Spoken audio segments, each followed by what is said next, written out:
de todos.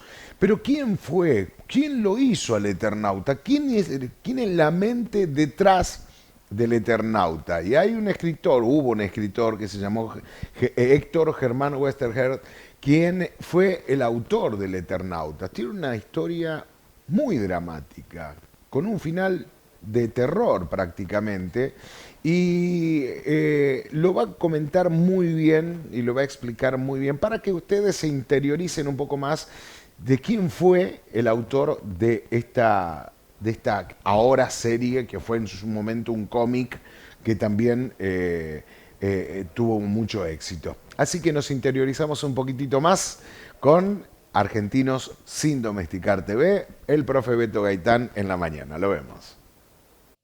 En un país donde la tinta supo ser trinchera, hubo un hombre que fue capaz de escribir con la fuerza de sus ideas y tuvo que enfrentar con su cuerpo lo que antes denunciaba con la palabra. Héctor Germán Oesterheld, el guionista que se volvió su propio Eternauta.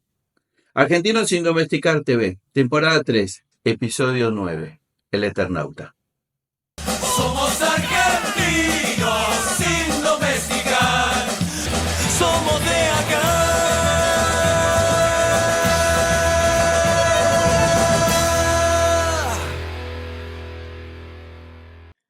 Muy buenos días y estamos entonces en una columna más de Argentinos sin Domesticar TV. Hoy vamos a hablar de Héctor Germán Oesterheld. En estos días se está proyectando, o todo el mundo está hablando de la película llamada El Eternauta. Pero vamos a hablar del guionista, el que le dio vida, el padre de toda esta historia, Héctor Germán Oesterheld. Fue geólogo de formación, pero en la década de 40 comenzó a desarrollar su pasión, que era escribir su narrativa orientada a cuentos infantiles, obras de ciencia ficción, aventura, de las cuales las primeras fueron publicadas en la mítica revista Villiquen.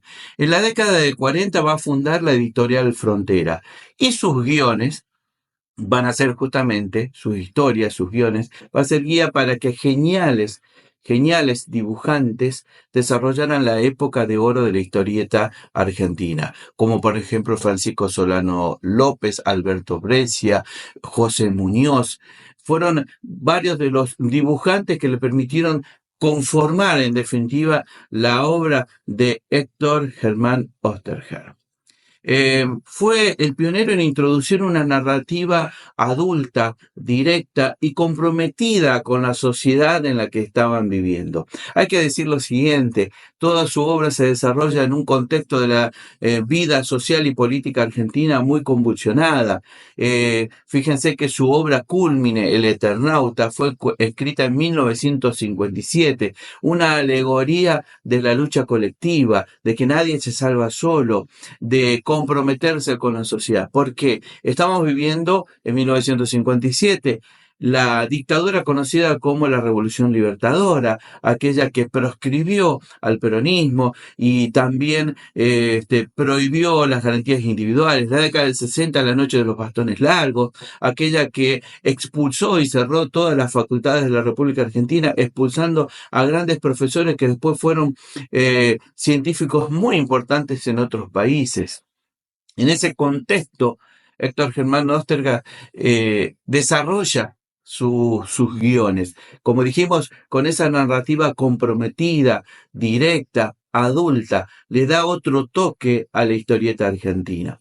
Pero no solo escribió su obra cúlmine, que dijimos El Eternauta, sino, por ejemplo, otras historietas famosas como El Sargento Kirk, como Sherlock Time, pero en definitiva ha quedado como su mayor muestra de su talento El Eternauta, que fue escrita y reescrita en dos oportunidades más. En 1957, como mencionamos, escribe por primera vez esta alegoría de la lucha colectiva, de enfrentar esa nieve mortal que mataba a todo el mundo, esa ciencia ficción, pero luego en la década del 60 y en los 70, ya con su compromiso directo con la que lo llevó a participar en la organización guerrillera Montoneros.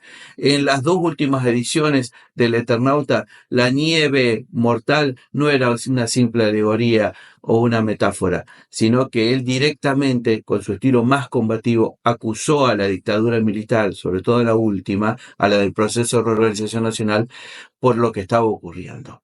Es decir, estaba matando a todos. Así es que él, como dijimos en la introducción, va a pagar con su cuerpo, va a enfrentar con su cuerpo lo que denunció con sus palabras, porque en 1977 la dictadura militar lo va a secuestrar y hasta el día de hoy se encuentra desaparecido.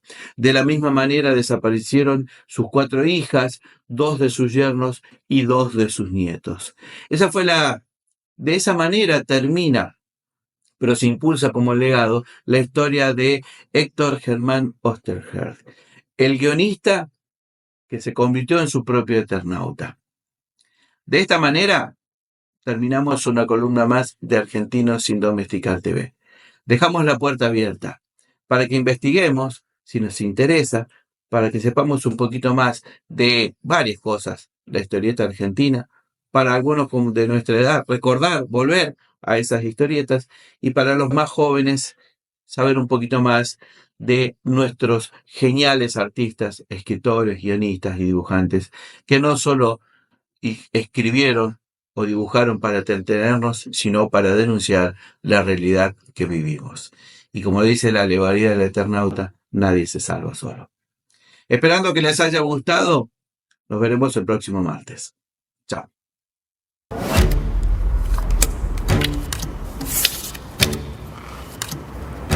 El truco es como la vida. A veces hay que jugar con lo que te toca y tratar de salir del paso. Armemos un traje. ¿Con qué? Usemos ropa impermeable y la máscara que tengo abajo. Puede que sea necesario mentir un poco para salir de ciertas situaciones. No pasa nada. Pará un poquito, flaco. ¿Vos tenés una máscara? Si mentir no funciona, hay que retrucar enseguida para que el otro se vaya al mazo. Te muestro la máscara y nos vamos.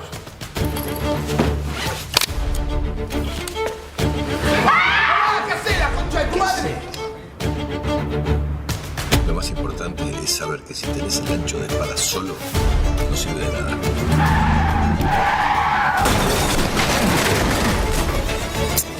No se gana con el ancho solito. Así que sos macho vos. ¿Cómo va a ser? Para ganar al truco, no tenés que tener la mejor carta, sino una buena combinación. Saber cómo jugar. Uy, perdón.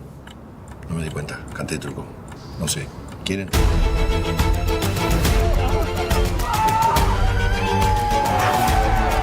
Al final, lo más importante de todo es tener buenos compañeros. El solo es muy difícil. Yo no. Quiero vale 4. Quiero. Me cago. Muy bueno, muy bueno. Bien, Gustavo, ¿eh? Excelente. Muy buena edición, chicos. muy buena edición. Felicitaciones, gracias Beto, porque se lo pedí el sábado. Digo, Beto.